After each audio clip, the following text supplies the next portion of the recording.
mau hidup tenang, jangan cepat menilai kehidupan orang lain. Nah, kisah ini akan membuat kita mengubah cara pikir kita untuk jadi lebih positif. Oke, selain satu ini.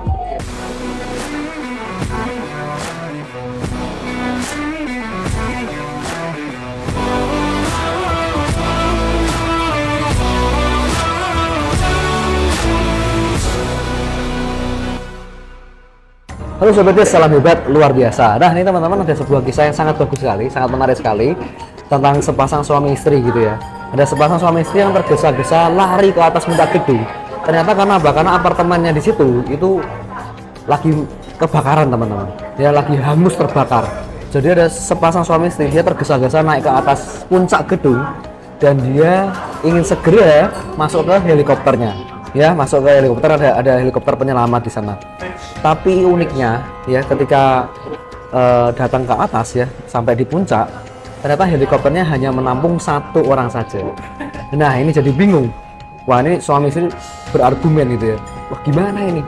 Ya kan, siapa yang masuk ke helikopter? Akhirnya tanpa ada percakapan yang lebih panjang, sang suami masuk ke helikopter. Ya, masuk ke helikopternya dan sang istri sambil berteriak gitu. Wah, meneriakkan sesuatu. Nah, kira-kira teman-teman dari sini, kisah ini dulu, kira-kira dia meneriakkan apa?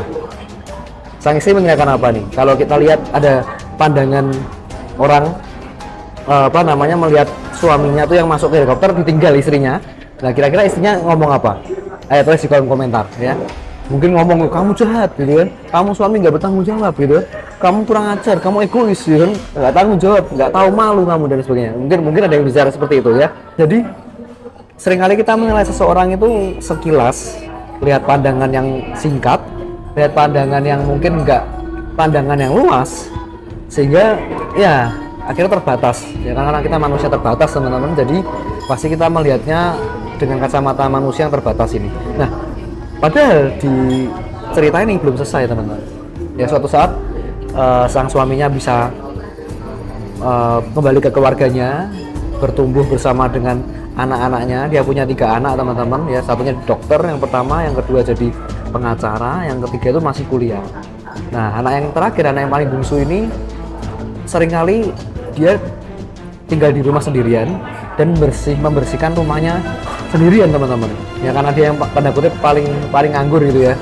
Nah, dia bersihkan rumahnya. Satu ketika bersihkan rumahnya, dia melihat diari atau surat-surat dari ayahnya gitu ya.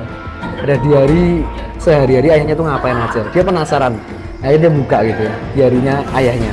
Ketika dibuka diarinya, akhirnya anaknya melihat, wah, ada kisah menarik dari papa mamanya ya kan. Dia kaget gitu ya, karena dia sudah nggak begitu kenal mamanya, karena mamanya ketika nggak ada, ketika meninggal tadi itu dia masih kecil.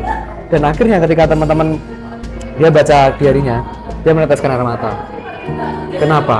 Ternyata ketika kejadian di helikopter tadi, kejadian di pucuk gedung apartemen tadi, ternyata mamanya tuh sedang sakit, kena cancer yang ganas ya, kena cancer yang ganas. Jadi dia menginap di apartemen itu supaya menghemat, nggak harus dirawat di rumah sakit.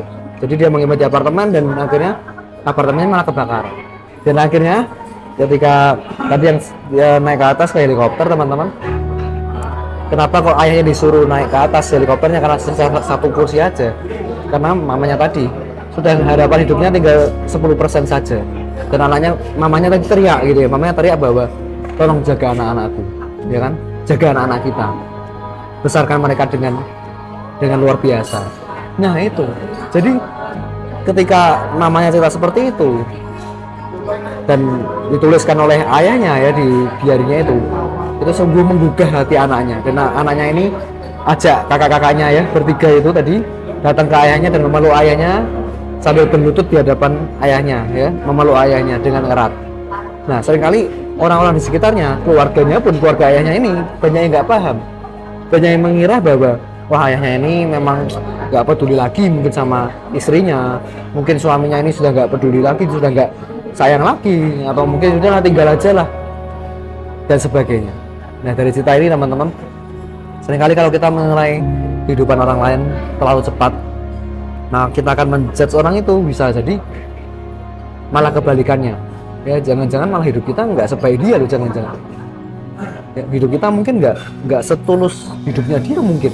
Tapi karena kita ini melihatnya sepotong-potong, kita melihatnya itu cuma kacamata kita, makanya kita cuma bisa menilai seperti itu. Padahal kita nggak tahu dalamnya seperti apa. Nah dalam ini teman-teman, saya pun belajar gitu ya. Kita bisa sama-sama belajar.